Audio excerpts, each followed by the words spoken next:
Purpose ಏನಂದರೆ ಈ ಥರ ಉದ್ದ ಕೂದಲು ಬಿಟ್ಕೊಳೋದು, ಈ ಟ್ಯಾಟೂಗಳು ಹಾಕೊಳ್ಳೋದು, ಬಳೆಗಳು ಹಾಕೊಳ್ಳೋದು, ಸರಗಳು ಹಾಕೊಳ್ಳೋದು, ಇದರಿಂದನೇ ಎಲ್ಲ ಜನರಿಗೆ ಎದುರಿಸೋದು. ಅಚ್ಚುಕಟ್ಟಾಗಿ ಎಲ್ಲ ಸಾಧಾರಣವಾದ ಮನೆ ಮಕ್ಕಳಿಗೆ ಇರ್ತಾರೆ ಹಂಗಿರ್ಬೇಕು. ಇಂಥವ್ರನ್ನೆಲ್ಲ ನೀವು ರೌಡಿ ಶೀಟ್ ಪೆರೇಡ್ಗೆ ಕರ್ಕೊಂಡು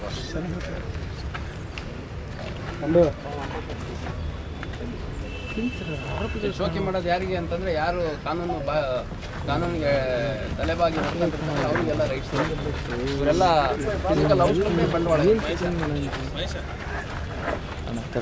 ಬಾರಲ್ಲಿ ಯಾವ ಕೇಸ್ ನಿಮ್ಮದು? ಮರ್ಡರ್ ಕೇಸ್ ಹಾಕೊಂಡಿಲ್ಲ, ಹನುಮಂತಂದು ಹಾಕೊಂಡು ಓಡಾಡ್ತಿಲ್ಲ, ನಚಿಕೆ ಆಗಲ್ಲ ನಿಮಗೆ? ಆಂಜನೇಯನ ಭಕ್ತ ಅಂತ ತೋರಿಸ್ಕೊಂತೀಯ, ಇಂಥದ್ದು ಮಾಡೋಕ್ಕೆ ಹೇಳ್ತಾನೆ.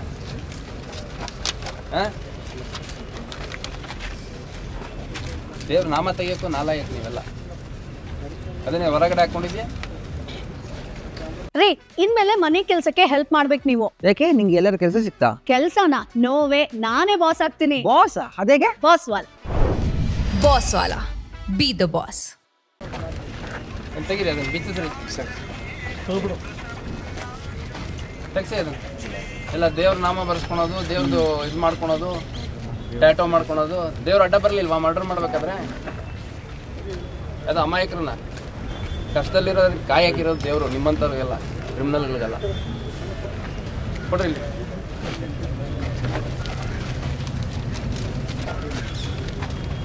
ಏನು ಬೆಳ್ಳಿದ ಇದು?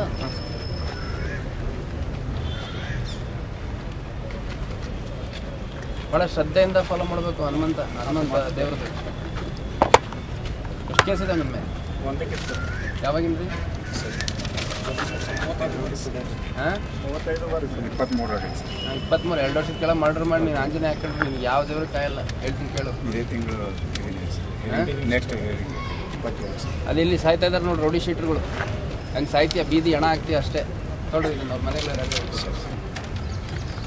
ನೋಡಿಲಿ, ನೀಟಾಗಿ ಶೇವಿಂಗ್ ಮಾಡ್ಕೊಂಡು ಇವೆಲ್ಲ ಸ್ಟೈಲ್ಗಿದೆಲ್ಲ ಬಿಡಬೇಕು. ಅಚ್ಚುಕಟ್ಟಾಗಿ ಮಿಲ್ಟ್ರಿ ಕಟ್ಟಿಂಗ್ ಅಂತಾರಲ್ಲ ಆ ಥರ ಕಟ್ಟಿಂಗ್ ಮಾಡಿಸ್ಕೊಂಡು ಶ್ರದ್ಧೆಯಿಂದ ಇರಬೇಕು.